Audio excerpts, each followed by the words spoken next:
அஸ்ஸலாமு hi friends, welcome back to Nimmi Ibras world. இன்றைக்கி நம்ம பச்சை பயிறு வச்சு தான் ரொம்ப ஈஸியான டேஸ்டியான ரெசிபி செய்ய போகிறோம். பச்சை பயிர் சாதம். வாங்க அது எப்படி செய்யலாங்கிறதும் அதே மாதிரி அதுக்கு என்னென்ன பொருட்கள் தேவைங்கிறதையும் பார்க்கலாம். இதுதான் என்னோட மெஷர்மெண்ட் கப்பு. இந்த கப்பில் தான் பச்சை பயிறு 1/4 கப் அளவு. இதில் ஓவர் நைட் தண்ணியில் ஊற வச்சு எடுத்திருக்கேன். பட்டை, பிரிஞ்சி இலை, கிராம்பு, கல்பாசி, ஸ்டார் அனீஸ், இஞ்சி பூண்டு பேஸ்ட்டு 1 ஸ்பூன் அளவு எடுத்திருக்கேன். மீடியம் சைஸ் பெரிய வெங்காயம் 1 ஸ்லைஸாக கட் பண்ணி வச்சுருக்கேன். மீடியம் சைஸ் தக்காளி 1 எடுத்திருக்கேன். காரத்துக்கு 2 பச்சை மிளகாய், 3/4 கப் அளவு நார்மல் குக்கிங் ரைஸ் எடுத்திருக்கேன்.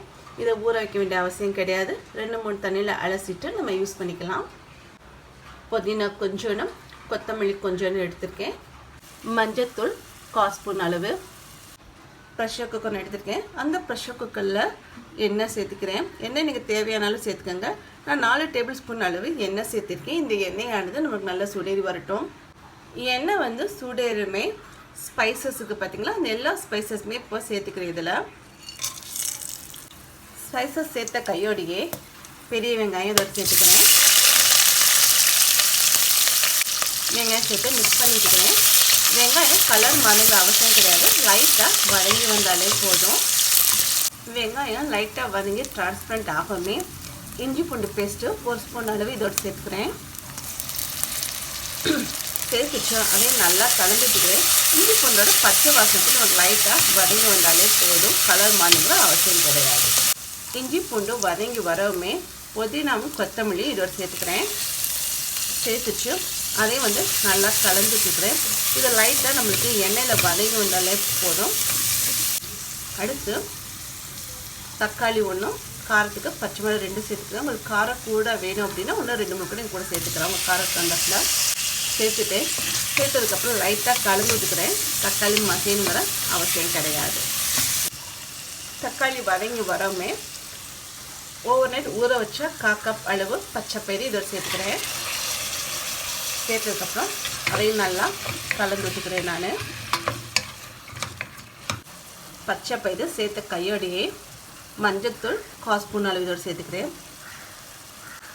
உப்பு தேவையான அளவு பச்சை பயிருக்கும் அரிசிக்கும் சேர்த்தே இப்போ சேர்த்துக்கிறேன்.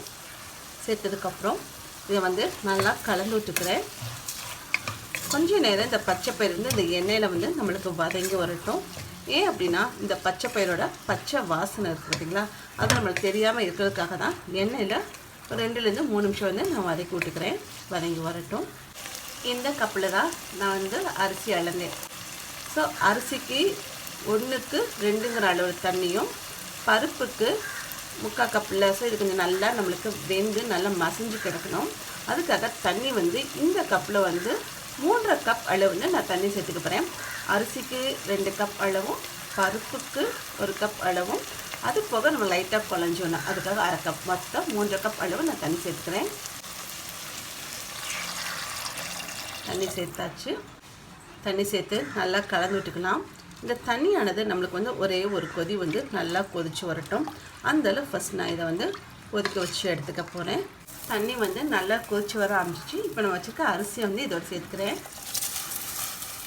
அரிசி சேர்த்தாச்சு. சேர்த்ததுக்கப்புறம் ஒரு மிக்ஸ் கொடுத்துக்கலாம்.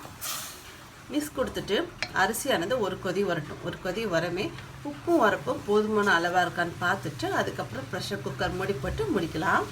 நல்லா கொதிச்சு வர ஆரம்பிச்சு. இப்போ ப்ரெஷர் குக்கர் மூடி போட்டு 2 விசில் வேக வச்சு எடுத்துக்க போகிறேன்.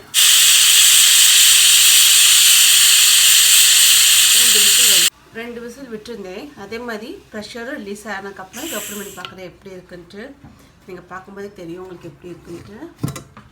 ஓ, செம்ம சூப்பராக வெந்து வந்திருக்கு. உங்களுக்கு எடுத்துக்காட்டு எப்படி இருக்குன்ட்டுன்னு இப்போ பார்க்கல எப்படி இருக்குன்னு. செம்ம சூப்பராக நம்மளுக்கு வெந்து வந்திருக்கு பார்த்தீங்களா. அவ்வளோதான். இதை அப்படியே நான் வேறொரு பிளேட்டுக்கு ட்ரான்ஸ்ஃபர் பண்ணிக்கிறேன். அடியும் பிடிக்கல. அதே மாதிரி செம்ம சூப்பராகவும் நம்மளுக்கு பூ போல் வெந்து வந்திருக்கு. இதை இன்னும் வேறொரு பிளேட்டுக்கு மாற்றும்போது எப்படி இருக்குன்னு காட்டுறேன். மாற்றும்போது பார்த்தீங்க அப்படின்னா நல்லா உதிரியாக மலர்ந்து செம்ம சூப்பராக வந்திருக்கு நம்மளுக்கு பச்சை பயிர் சாதம். இது டேஸ்ட்டு செம்மையாக இருக்கும். நீங்களும் இந்த ரெசிபி உங்களை ட்ரை பண்ணுங்கள். ட்ரை பண்ணிட்டு அதே மாதிரி எப்படி இருக்குங்கிறது சொல்லுங்கள். தேங்க்யூ.